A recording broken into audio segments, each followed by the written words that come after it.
সব জায়গা থেকেও সিটিভিশনকে অনেক কিছু শুভকামনা রইল আমার অন্তরস্থল হ্যাপি বার্থডে সিটিভিশন এই নামটার সাথে আমার একটা আত্মার সেই সম্পর্কটা অবশ্য বেশি দিন হয় বাট আমার কাছে মনে হয় যে এটা 20 বছরের মতোই এবং আজকে যে সিটিভিশনের 20 বছর অতিক্রান্ত হচ্ছে আসলে একটা অনেক বড় ব্যাপার যে কোনো একটা প্রতিষ্ঠানের এতগুলো বছর সবচেয়ে কাটানো চাকরিখানি বছর আমি 200 বছর আমাদের ঠিক এই জায়গায় সিটিভিশনকে আমি জানাচ্ছি অনেক অনেক শুভেচ্ছা পরিবারের পক্ষ থেকে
সিটিভিশন একটি নাম, একটি প্রতিষ্ঠান, একটি ভালোবাসা এবং সিটিভিশনের আজ 20 বছর অতিক্রম করলো এবং এটি অনেক অনেক বড় একটি ব্যাপার এবং এই বড় কাণ্ডটি যিনি ঘটিয়েছেন তিনি আর কেউ নন আমাদের সিটিভিশনের মাননীয় কর্ণধার মাননীয় চেয়ারম্যান মাহবুব ভাই, মাহবুব আলম।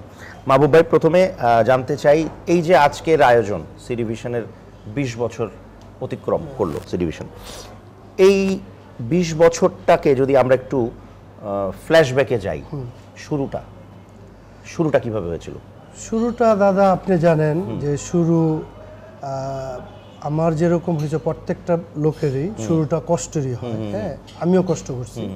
আমি আপনাকে এতটুকু বলতে পারি যে আমার এই 20 বছর এত লম্বা একটা জার্নি, এটা নিঃসন্দেহে মানে অনেক কিছু আমার মনে পড়ে। হ্যাঁ, আমি অনেক কষ্ট করছি। কষ্টটা এরকম, আমার ধরেন মনে করেন আমি স্টেডিয়াম যখন ঢুকি তখন বিএচএস এর যুগ ছিল যে হ্যাঁ ফিতার মধ্যে ভিডিও দেখা যেত। আমি ফার্স্ট এই স্টেডিয়ামে এই সিডির এই ক্যাসেট নিয়ে ঢুকি। আচ্ছা, সেটা কিভাবে, সেটা হলো এটা একটা লম্বা ইতিহাস, আমি আপনাকে একটু শর্ট করে বলছি। আমার এক পরিচিত এক ভাই, সে শখের বশতে কিছু সিডি নিয়ে আসছে। আচ্ছা, সেটা হলো আপনার রিকি মার্টিন, বেঙ্গা বয়েস, আপনার হলো মাইকেল জ্যাকসন হিস্টোরি, এই জাতীয় কিছু ক্যাসেট আনছে। সে পুরো বাংলাদেশ ঘুরছে, চলে না। তারপরে আমার কাছে দিছে, আমি তারে বললাম যে দেখি আমি ট্রাই করি। তা আমি কয়েকটা জায়গায় ট্রাই করে আমি সাকসেস, চলে। তখন তার মাধ্যমে বললাম যে তুমি আবার মালয়েশিয়া চলে যাও। এটা মালয়েশিয়া কুয়ালালামপুর থেকে এই ক্যাসেটটা মানে উৎপাদন হইতো। আচ্ছা আচ্ছা, তো তখন সে বলল যে ভাই আপনি যদি সহযোগিতা করেন আমি এটা করতে পারি। তাই আমি বললাম তুমি ঠিক আছে, এখন তো আমি এটা রিস্ক নিলাম এবং ব্যবসা আছে, তুমি কম পারো, বেশি দরকার নাই, কারণ মার্কেট অত বড় হয়। তো তার মাধ্যমে আমি বিগত 1 বছর সে হলো ওইখান থেকে ফ্লাইটে ফালায়, তারপরে আমি এটাকে ধরেন কাস্টমসের মাধ্যমে যোগাযোগ করে আমি বার করে ইস্টার্ন প্লাজা, আমাদের স্টেডিয়াম, হ্যাঁ, বাইতুল মোকাররম, তখন এই কিছু চলে। আচ্ছা, আস্তে আস্তে আস্তে আস্তে একটা সময় গিয়া এটা বিশাল মার্কেটের আকার ধারণ করলো। আচ্ছা, এভাবেই শুরুটা। আচ্ছা, তো এই যে যখন আপনি এই ব্যবসাটা শুরু করেন তখন আপনার আশেপাশে আরো অনেক প্রতিদ্বন্দ্বী কোম্পানি ছিল, তো তখন মনের মধ্যে কোনো সংশয় ছিল না যে আচ্ছা এতগুলো অলরেডি প্রতিষ্ঠিত কোম্পানি রয়েছে, সেখানে আমি একটা নতুন কোম্পানি আমি কিভাবে জায়গা করব? আচ্ছা, আমার মানে তখন হলো আমি ফ্ল্যাং বিজনেস করি, হ্যাঁ, এটা হলো 1998 2000 সাল, একদম রাউন্ড ফিগারে আমি দোকান নেই। আচ্ছা, দোকান নেওয়ার পরে আমি কম্পিটিশন বুঝছি। আচ্ছা, কিন্তু ফ্ল্যাং করাতে আপনি তখন ওটা বুঝেননি, আচ্ছা লাগেনি? হ্যাঁ, যখন আমি দোকান নিয়ে বিজনেস তখন কি রকম মনে হলো যে 2000 সালে যখন হলো, তখন আমি দোকান নিয়েছি, আমি কিছু করতেছি, আমার প্রতিদ্বন্দ্বীদের দাম কয়েকজন দাঁড়ায় গেল, যেমন রবিদা ছিল, হ্যাঁ, তারাও মাল নামাইতো, গোলাম ভাই ছিল, হ্যাঁ, বাইরে থেকে মাল নামাইতো, আমাদের সিডি প্লাসের আবেদ ভাই, হ্যাঁ, তারপরে আস্তে আস্তে করে এরকম করে করে ধরেন একটা কোম্পানি বাড়তে থাকে, হ্যাঁ, কম্পিটিশন এরকম। তো সেই কম্পিটিশনের মাঝেও আপনি নিজের একটা ছোট্ট হলো তখন অবস্থান তৈরি করলেন, এবং তারপরে আস্তে আস্তে আস্তে আস্তে এতগুলো বছর পেরিয়ে আজকে সি ডিভিশন এই জায়গায় এসছে। তো এখন এই যে সি ডিভিশন যে এই জায়গায় আসলো, কম্পিটিটররা কিন্তু এখনো রয়েছে আশেপাশে, এবং যে যার জায়গার থেকে ভালো কাজ করার চেষ্টা করছে। তো সি ডিভিশনের আগামীতে প্ল্যানিংটা কি, যে কি ধরনের কাজ সি ডিভিশন আগামীতে করবে? আমরা সামনে আমাদের অনেক সুন্দর সুন্দর প্ল্যান আছে, হ্যাঁ।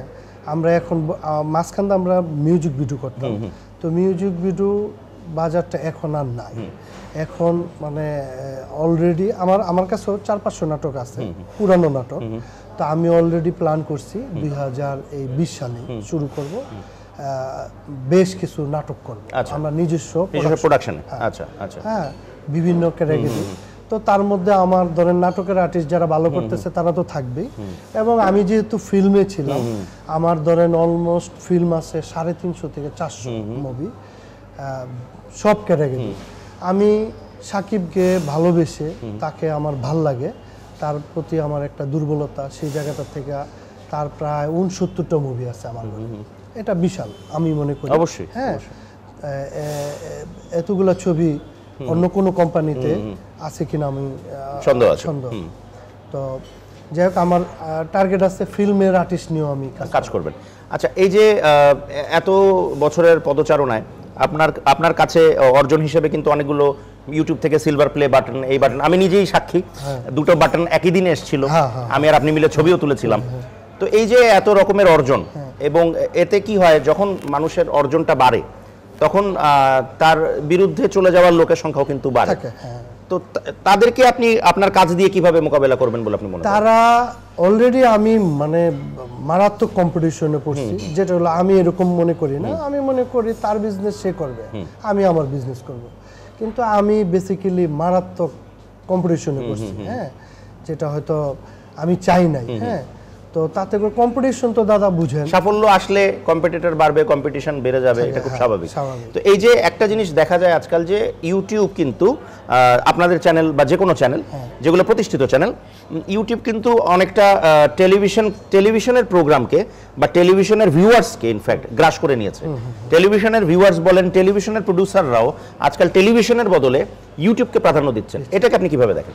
এটা ধরেন মার্কেট অনেক বড় হচ্ছে, হ্যাঁ, চ্যানেল যারা চালাচ্ছে তাদেরও ইউটিউব চ্যানেল আছে এবং আমাদের মতো ভালো করতেছে, কারণ আমাদের থেকে কন্টেন্ট তাদের বেশি, তাদের নিউজ আছে, নাটক আছে, সিনেমা আছে, টক শো করে, মানে যা খুশি তা দিতে পারে।